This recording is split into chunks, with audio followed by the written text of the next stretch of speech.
So hello guys, कैसे हो आप सब। उम्मीद है कि आप सब अच्छे से होंगे।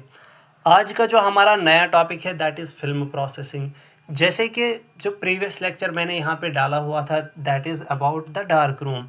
तो डार्क रूम में हमने देखा था एक वेट बेंच भी था कि वेट बेंच में हमारे पास क्या होती है, फिल्म प्रोसेसिंग। तो नेक्स्ट टॉपिक अभी हमारा बनता था फिल्म प्रोसेसिंग, कि जहाँ पे हमारे पास क्या है, जो हमारे पास एक्सपोज्ड कैसेट थी उसको हमने क्या करना है, अभी प्रोसेसिंग करके उससे इमेज बनानी है। ठीक है, वही हम जो है इसमें इन सब चीज़ों में देखेंगे। तो आपको याद रखना है कि यहाँ पे क्या होता है, टैंक्स होते हैं। क्या होते हैं इसमें, टैंक्स होते हैं, बहुत सारे टैंक्स होते हैं, 3 से 4 टैंक्स। यूजली मोस्टली क्या होता है, 4 तरह के टैंक्स होते हैं। किसके बने होते हैं, स्टेनलेस स्टील के ये क्या होते हैं, टैंक्स होते हैं।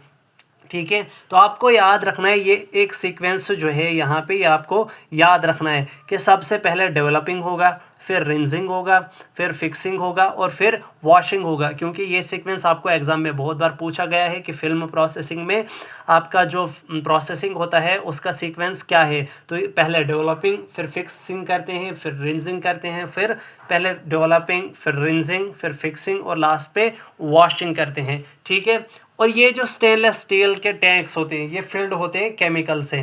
किससे होते हैं ये फिल, केमिकल से। या तो यहाँ पे लिक्विड का सोल्यूशन हमारे पास होगा, या तो लिक्विड सोल्यूशन होगा, या क्या होगा, ड्राई पाउडर होगा। लेकिन हमारे पास मोस्टली आज क्या यूज़ होता है, लिक्विड सोल्यूशन। और ये आप फिर से याद रखेंगे, ये बहुत इंपॉर्टेंट है, ये बहुत सारे एग्जाम्स में आज तक आया हुआ है कि डेवलपिंग, फिर रिंजिंग, फिर फिक्सिंग और फिर वॉशिंग। तो सबसे पहले जो है इसमें हम डेवलपिंग देखते हैं। डेवलपिंग इसमें सबसे लॉन्गेस्ट हमारे पास लगभग होता है। ठीक है, इसमें बहुत सारे स्टेप्स आते हैं। डेवलपिंग जो है हमारा 20 से 22 डिग्री के टेम्परेचर पे होना चाहिए। जो डेवलपर वाला टैंक होना चाहिए उसका जो टेम्परेचर होना चाहिए वो अराउंड हमारा 20 होना चाहिए। 20 to 20 आप याद रखोगे, लेकिन मोस्टली इसमें क्या है, 20 डिग्री हमारा जो है आपको याद रखना है। ठीक है, 20 डिग्री। और कितने टाइम के लिए, 5 मिनट के लिए। मैंने जैसे पहले बोला हुआ था कि क्लिप्स वगैरह हमारे पास होते हैं, तो हम क्या करेंगे, फिल्म को क्लिप लगाएंगे और फिर उसको जो है डुबाएंगे उसके अंदर।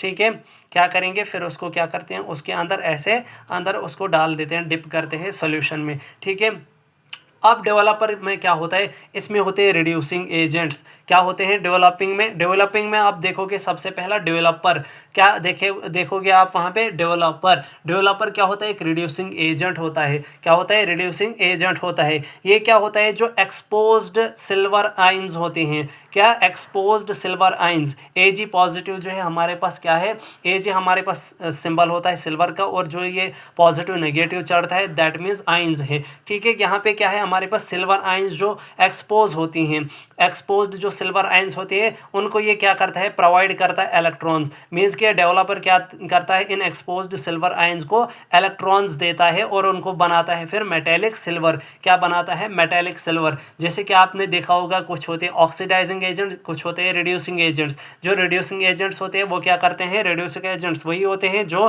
क्या करें, इलेक्ट्रॉन प्रोवाइड करें और हमारे पास वहाँ पे मेटेलिक थिंग बनाए। और फिर रिड्यूसिंग एजेंट क्या करवाते हैं, एसिडिक नेचर भी बनवाता है, वो भी हम आगे देखेंगे। अब इसमें जो केमिकल्स होंगे, किसमें, डेवलपर वाले में क्या क्या केमिकल होगा, यहाँ पे या तो यहाँ पे हाइड्रोक्विनोन होगा या होगा फिनिडॉन। क्या होगा, या तो हाइड्रोक्विनोन या तो फिनिडॉन। अब जो हाइड्रोक्विनोन होता है उससे क्या होता है, रिएक्शन जो हमारे पास स्लो डाउन होती है। इससे क्या होती है, यहाँ पे रिएक्शन कम चलती है, धीरे धीरे चलती है इसकी वजह से। और फिनिडॉन की वजह से फास्ट चलती है रिएक्शन, जिसकी वजह से हमारे पास 2 तरह की शेड्स मिलती हैं इमेज में। जैसे कि आपने देखा होगा ब्लैक शेड्स और grey shades. Black colour for example in case of chest के केस में लंग्स कैसे दिखते हैं, ब्लैक शेड्स, वो ब्लैक शेड इन्हीं की वजह से आता है, हाइड्रोक्विनोन की वजह से। और जो जो ग्रे शेड्स होते हैं, वाइट शेड्स होते हैं, वो किसकी वजह से होती है, फेनिडॉन की वजह से। अब यहाँ पे जो नेचर आएगा दैट बिकम्स एसिडिक। एसिडिक किसकी वजह से आ गया ये नेचर, ये आ गया ये जो रिड्यूसिंग एजेंट हमने यूज़ किया हुआ था यहाँ पे। ठीक है, अब चलते हैं एक्टिवेटर पे। इसमें एक और आता है एक्टिवेटर। ठीक है, डेवलपिंग में जो दूसरा है यहाँ पे that is activator.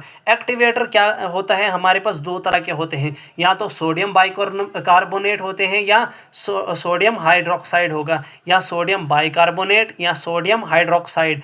Na2CO3 and NaOH। अब ये क्या करते हैं, ये अल्कलाइन पीएच देते हैं हमारे पास। कौन सा पीएच देंगे, ये अल्कलाइन पीएच। ये कंट्रोल करते हैं हमारे पास पीएच को, क्या करते हैं, कंट्रोल करते हैं पीएच को, कितना, 10 to 11, ठीक है, 10 to 11। ये क्या करते हैं, जिलेटिन, हमारे पास जो जिलेटिन लेयर होती है, जिलेटिन होता है, उसको ये क्या करते हैं, इसको स्वेल करते हैं, क्या करते हैं, इसको स्वेल करते हैं उस लेयर को। और ये जिलेटिन किस में होता है, हमारे इमल्शन में, किस में, हमारे जो इमल्शन लेयर होती है, दिस इज द कैसेट, ये हमारे पास कैसेट है, इसमें ये होती है इमल्शन लेयर, ठीक है। इसी इमल्शन लेयर में हमारे पास क्या होते हैं, जिलेटिन के क्रिस्टल्स होते हैं, क्या होते हैं, जिलेटिन के क्रिस्टल्स। और इन्हीं जिलेटिन के क्रिस्टल्स को ये क्या करवाता है, स्वेल करवाता है, कौन, एक्टिवेटर।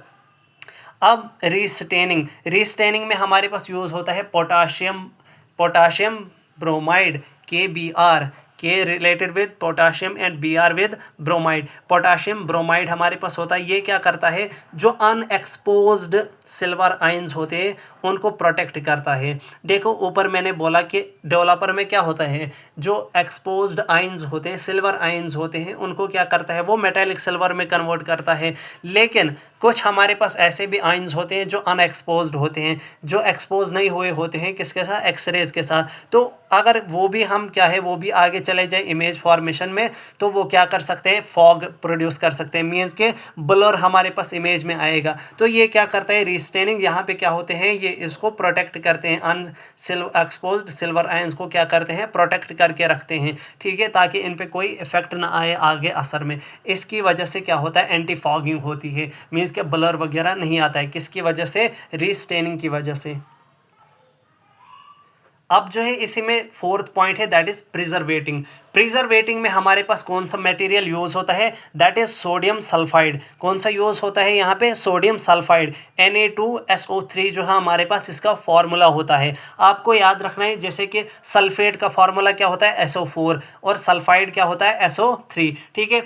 ये क्या करता है, जैसे प्रिजर्व का मतलब क्या होता है, बचाना, किसी चीज़ से बचाना। तो ये क्या करवाता है, कंट्रोल करता है ऑक्सीडेशन, किसकी ऑक्सीडेशन, जब ऑक्सीडेशन होते हैं किसके, डेवलपर की, मीन्स कि यह क्या करेगा, इंक्रीज करेगा डेवलपर की लाइफ। और जो कलर स्टेनिंग हमारे पास पीछे हुई थी, स्टेनिंग जो हमारे थी, उसको भी क्या करेगा, ये प्रिजर्व करके रखेगा। हार्डनर, हार्डनर क्या होता है, हार्ड करना, ठीक है। यहाँ पे ग्लूटाल्डिहाइड हमारे पास यूज होगा मटेरियल, ये क्या करवाएगा, जो हमारे पास जिलेटिन था, एक तो उसको क्या करवाएगा, स्वेल करवाएगा, जिलेटिन को क्या करवाएगा, स्वेल करवाएगा। यहाँ पे किसको, जिलेटिन जो है हमारे पास, जिलेटिन क्रिस्टल को क्या करवाएगा, स्वेल्व करवाएगा। अब सिक्वेस्टेरिंग एजेंट्स भी होते हैं। सिक्वेस्टेरिंग एजेंट्स में आप याद रखोगे, यहाँ पे क्या होते हैं, चीलेट्स, क्या रखोगे याद, यहाँ पे चीलेट्स होते हैं। ये चीलेट्स जब होते हैं इसमें, इसीलिए इसको बोलते हैं चीलेट एजेंट्स भी, क्या बोलते हैं, चीलेट एजेंट्स भी।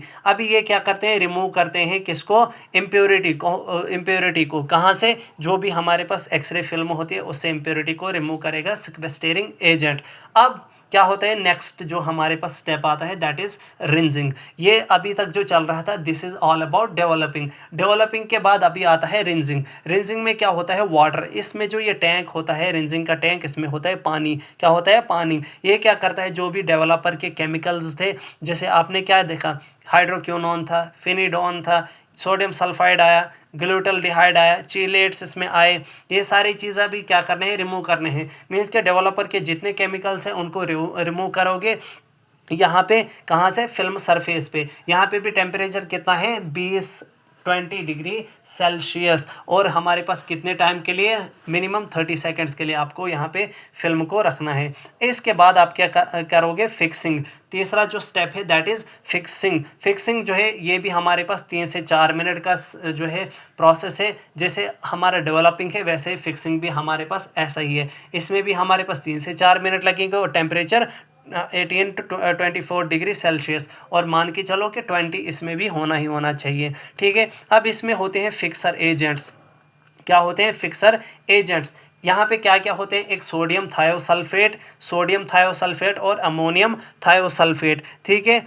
जो हमारे पास सोडियम थायोसल्फेट है उसका क्या है, Na2S2O3, और अमोनियम सल्फेट का क्या है हमारे पास NH4S2O3, ये है इसका फॉर्मूला। अब फिक्सर एजेंट क्या करता है, जो हमारे पास सिल्वर हैलाइड्स आए, अनएक्सपोज्ड सिल्वर हैलाइड्स, जैसे पीछे मैंने एक पॉइंट बताया हुआ था कि सिल्वर हैलाइड्स की क्या करते हैं, उसको प्रिजर्व करके रखते हैं। कौन प्रिजर्व करते हैं, वहाँ पे प्रिजर्वेशन जो हमारे पास प्रिजर्वेटिव्स होते हैं वो उसको प्रिजर्व करते हैं।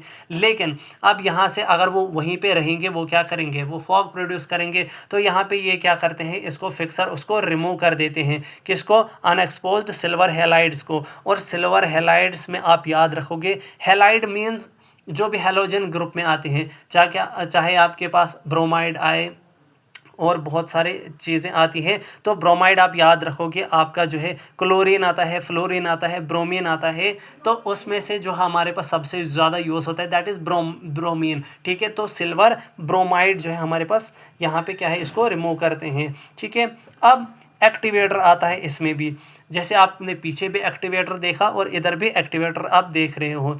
अब यहाँ पे जो एक्टिवेटर आता है दैट इज़ CH3COOH, ये क्या होता है, एसिटिक एसिड। ये क्या करवाता है, जो एल्कलाइन पीएच आया पीछे से, क्या, जब एल्कलाइन पीएच आता है, एसिडिक पीएच आता है पीछे से, वो क्या करता है, न्यूट्रलाइज कर देता है यहाँ पे, ठीक है। ये क्या करेगा, न्यूट्रलाइज करेगा वो उस एल्कलाइन डेवलपर रिएक्शन को। पीछे से कैसे आया सॉल्यूशन, एल्कलाइन आया, ठीक है। कैसे आया, एल्कलाइन आया। पहले क्या था, एसिडिक था, फिर एल्कलाइन, उसमें कुछ ऐड हो गया, बन गया वो एल्कलाइन, ठीक है। अब क्या हो गया, ये बन गया हमारे पास यहाँ पे न्यूट्रल, क्योंकि एसिड और बेस जब मिलते हैं, अल्कली मिलती है, तो हमारे पास न्यूट्रल सॉल्यूशन बन जाता है, ठीक है। अब आ जाता है हार्डनर। जैसे कि आपने ऊपर एक हार्डनर देखा, वो क्या करता था, स्वेलिंग को कंट्रोल करता था। लेकिन इसके केस में जो हार्डनर आता है, वो क्या करवाता है, इन जिलेटिन को क्या करता है, श्रिंक करवाता है और उनको हार्ड बनाता है। ऊपर क्या करता था, वो काम डेवलपिंग में वो उनको स्वेल्व करवाता था। अब यहाँ पे प्रिजर्वेशन में सोडियम प्रिजर्वेशन और प्रिजर्वेटिंग, इसमें क्या आता है, सोडियम सल्फाइड, क्या आता है, सोडियम सल्फाइड Na2SO3। जैसे कि ऊपर भी उसका काम क्या था, प्रिजर्व करके रखना, ठीक है। ये क्या करता है, जो केमिकल बैलेंस होता है, केमिकल रिएक्शंस में जो केमिकल का बैलेंस होता है, उसको ये क्या करता है, ये बैलेंस करके रखेगा उनको। और क्या करता है, जो फिक्सर होता है, जो फिक्सर की डिकम्पोजिशन है उसको प्रिवेंट करता है। मीन्स ये क्या करता है, प्रिवेंशन और प्रिवेंटेशन, ये प्रिवेंशन है यहाँ पे, प्रिवेंशन किसकी करता है, डिकम्पोजिशन ऑफ फिक्सर, जो डिकम्पोजिशन होता है उसको प्रिवेंट करता है। अब आता है हमारा बफर क्या होता है हमारे पास, जैसे आपने देखा होगा, पढ़ा होगा केमिस्ट्री में, एसिडिक बफर, बेसिक बफर। तो बफर जो है रिलेटेड होता है पीएच के साथ, किसके साथ, पीएच के साथ। मीन्स कि ये क्या करेगा, कंट्रोल करेगा हमारा पीएच। यहाँ पे हमारे पास क्या यूज़ होता है, C2H3O2, एसीटेट, क्या यूज़ होता है, एसीटेट। पीछे आपने एक एसिड देखा था, वो क्या था, एसिटिक एसिड, वो भी क्या था, पीएच को ही बैलेंस कर रहा था वहाँ पे। ये भी क्या करेगा, पीएच को क्या करेगा, कंट्रोल, कितना रखेगा पीएच को, 5, ठीक है। अब इसके बाद आता है लास्ट पे सिक्वेस्टेरिंग एजेंट। आपने पहले भी सिक्वेस्टेरिंग एजेंट देखा, अब यहाँ पे भी आप सिक्वेस्टेरिंग एजेंट देख रहे हो। अब यहाँ पे जो सिक्वेस्टेरिंग एजेंट होता है that is made up of boric acid, H3BO3, ये इसका क्या है, केमिकल फॉर्मूला। ये क्या करेगा, जितने भी मेटेलिक आयंस होते हैं, क्या है, जितने भी मेटेलिक आयंस हैं उन सबको रिमूव करवाएगा। इसके बाद आता है हमारे पास वॉशिंग में क्या होता है, हम जो फिल्म है उसको वॉश करेंगे। इसमें भी टेम्परेचर कितना होगा, 20 डिग्री। हम इसमें भी क्या करेंगे, 15 से 20 मिनट के लिए। इसमें क्या है, बहुत टाइम के लिए हमने क्या करना है, उसको फिल्म को इस वाले टैंक में रखना है 15 से 20 मिनट के लिए, ताकि जितने भी फिक्सर है, ताकि फिक्सर हमारे पास कम्प्लीटली रिमूव हो जाए। क्या है, फिक्सर हमारे पास कम्प्लीटली रिमूव हो जाए और प्रिवेंट करेगा यहाँ पे स्टेनिंग को। क्योंकि अगर फिक्सर वाले केमिकल्स फिल्म पे रहेंगे, उसकी वजह से क्या हो सकता है, स्टेनिंग आ सकती है, दाग वगैरह रह सकते हैं हमारे पास फिल्म में। तो क्या होगा, प्रिवेंट करेगा स्टेनिंग को। लास्ट है ड्राइंग में आप क्या करोगे, ड्राइंग में होगा ऐसा कि जो फिल्म है उसको क्या करना है, ड्राई करवाना है, ठीक है। इसमें भी आपको कितने मिनट के लिए रखना है उसको, फिल्म को ऐसे 5 मिनट के लिए। अब दो तरह से हम कर सकते हैं इसको ड्राई, या तो हमारे पास हॉट कैबिनेट्स होंगे, या तो हमारे पास ओपन एरिया में इसको रखेंगे। हॉट कैबिनेट्स में कितना, और दोनों के लिए कितना टेम्परेचर होना चाहिए, 35 डिग्री सेल्सियस। अगर आप क्या कर रहे हो, ओपन एरिया ले रहे हो, ओपन एरिया आपका होना चाहिए डस्ट फ्री। ऐसा ना हो कि वो डस्टेड एरिया होगा, जहाँ पे डस्ट होगी आसपास, तो आपके जो फिल्म है उसमें डस्ट लग सकती है, तो उसकी वजह से भी क्या हो सकता है, उसमें आर्टिफैक्ट्स आ सकते हैं। तो ये क्या होना चाहिए, dust free. This is all about the film processing in manual, जो हम मैनुअल हमारे पास करते हैं। इसके बाद जो एक और मैं बताऊंगा, दैट इज़ द ऑटोमेटिक, जो हमारे पास फिल्म प्रोसेसिंग होता है। तो इसमें जो है आगे देखते हैं हम ऑटोमेटिक फिल्म प्रोसेसिंग क्या होता है। ऑटोमेटिक मीन्स ये खुद ही होता है, यहाँ पे जो फिल्म है वो खुद ब खुद जो है प्रोसेस होती है। इसमें क्या होता है, ऑटोमेटिक प्रोसेसर मशीन होती है। इसमें जो है एक प्रोसेस नहीं, जैसे मैनुअल में 5 स्टेप्स थे, इसमें सिर्फ 4 स्टेप होता है। मीन्स कि यहाँ पे रिंजिंग जो है एब्सेंट है, बाकी सारे प्रेजेंट है। डेवलपिंग भी होगा, फिर फिक्सिंग होगा, फिर वॉशिंग होगी और फिर ड्राइंग होगा। अब ये जो है हमारे पास 90 सेकेंड्स टू 3 मिनट्स तक होगा। मीन्स कि यहाँ पे फास्ट हमारे पास फास्ट फिल्मिंग मिलेगी। ठीक, यहाँ पे टेम्परेचर हमारे पास कितना होना चाहिए, 30 to 35 डिग्री सेल्सियस। यही उधर भी पीछे भी हम देख रहे थे, लेकिन पीछे हम 35 डिग्री कहाँ देख रहे थे, जब ड्राई करने का टाइम था। अब इसमें एक और होता है रैपिड प्रोसेसिंग। रैपिड होता है जल्दी, ये होता है ड्यूरिंग इमरजेंसी और पोर्टेबल एक्सरेज जब करना होगा तब यहाँ पे यूज़ होगा। इसमें हम केमिकल्स जो है रैपिड केमिकल्स का यूज़ करेंगे, रैपिड प्रोसेसिंग केमिकल्स जो है उनका यूज़ करेंगे। आपको यहाँ पे सबसे कम टाइम में आपको मिलेगी फिल्म, 30 to 60 सेकेंड्स में। एक और होता है day light processing. Day light processing में क्या होता है, डार्क रूम नहीं होता है। ठीक है, आपको क्वेश्चन में पूछा जा सकता है डे लाइट प्रोसेसिंग में डार्क रूम यूज़ होता है या नहीं होता है। तो इसमें डार्क रूम जो है नहीं यूज़ होता है। ये जो है हमारे मॉडर्न जो हमारे पास नए CRO DR सिस्टम है उनमें होता है। और यहाँ पे जो है हमारे पास क्या होता है, जो फिल्म है उसको हम डे लाइट प्रोसेसर में डालते हैं। किस में, डे लाइट प्रोसेसर में डालते हैं, और वहीं से हमारे पास क्या है, फिल्म निकल के आती है। तो यही है automatic film processor, rapid film processing और daylight film processing. Thank you.